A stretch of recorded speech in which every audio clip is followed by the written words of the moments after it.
TJ Hockenson is definitely pretty close to my tight end one. I actually have him as tight end number two, and I think he can do great things this year. A huge increase in targets when he was traded to Minnesota from Detroit. He was number four in tight end points per game, despite only having one game over four receptions for week eight. And he didn't really lose a whole lot in terms of target competition. They lost Adam Thielen. They signed Jordan Addison.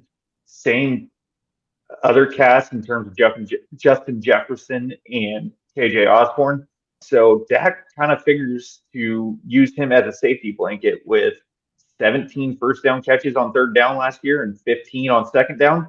So he is one of the guys that Dak likes to target over the middle of the field and get those first down receptions and just keep moving the chains.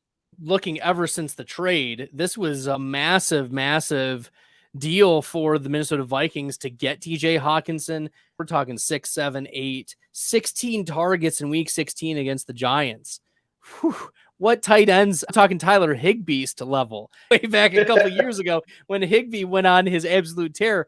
But you want to be able to see massive target shares. And I think in the season-long leagues, TJ Hockenson is probably a pretty good bet. I'm just my wonder is how much is TJ Hockenson going to be affected near the end of the season by the emergence of Jordan Addison? Because Addison's going to be in that Adam Thielen role, and he's going to run a lot of routes. We saw Thielen run a lot of routes, get a lot of targets. And we know first round wide receivers tend to spike a lot more in the second half of the season. So how is your outlook for Jordan Addison? And is it related to Hockenson, or do you think both of them are just going to flourish here? As a Packer fan, I'm a little biased and hope Jordan Addison just completely falls on his face and doesn't do anything. But obviously, that is a little unrealistic. To me, it's one of those things where if you look at where his targets come from, a lot of them, he had one red zone target in week 19 against the Giants in the playoffs. He had one red zone target in week 17 against the Packers. He had four in the 16 target game. So a lot of his targets aren't coming in the red zone. It's a lot of the 20 to 20 work.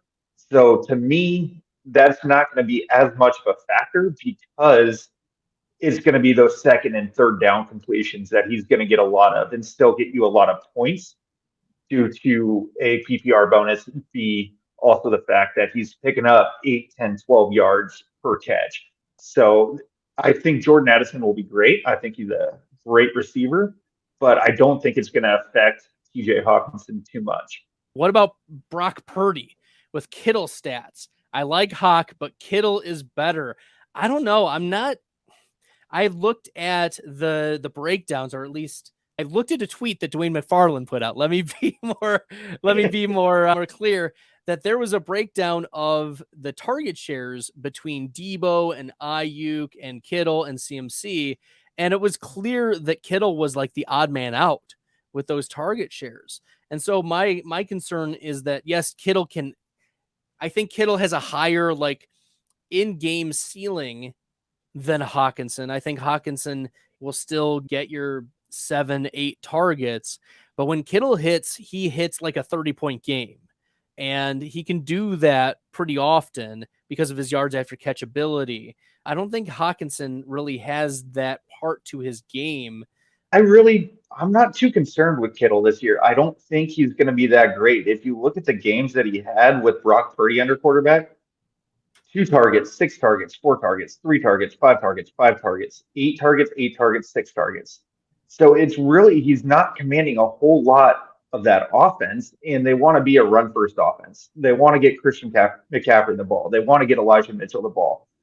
And having Debo and Brandon Ayuk, there's not a whole lot of targets to go around there. I think he realizes his value as a blocking tight end, and I think he's going to be fantastic catching the ball. But I still think TJ Hockenson is going to be a better fit for his offense and catch the ball a little bit better and get a lot more of the target share. Yards after catch per reception, TJ Hockenson last year was 17th out of 43 qualified tight ends with at least 30 targets. So mid-pack, fine. But George Kittle was 7th. I was right in the assessment, but it wasn't as disastrous for Hockenson as I anticipated. So talking about Hockenson versus Kittle, I do have Hockenson ahead of Kittle for 2023.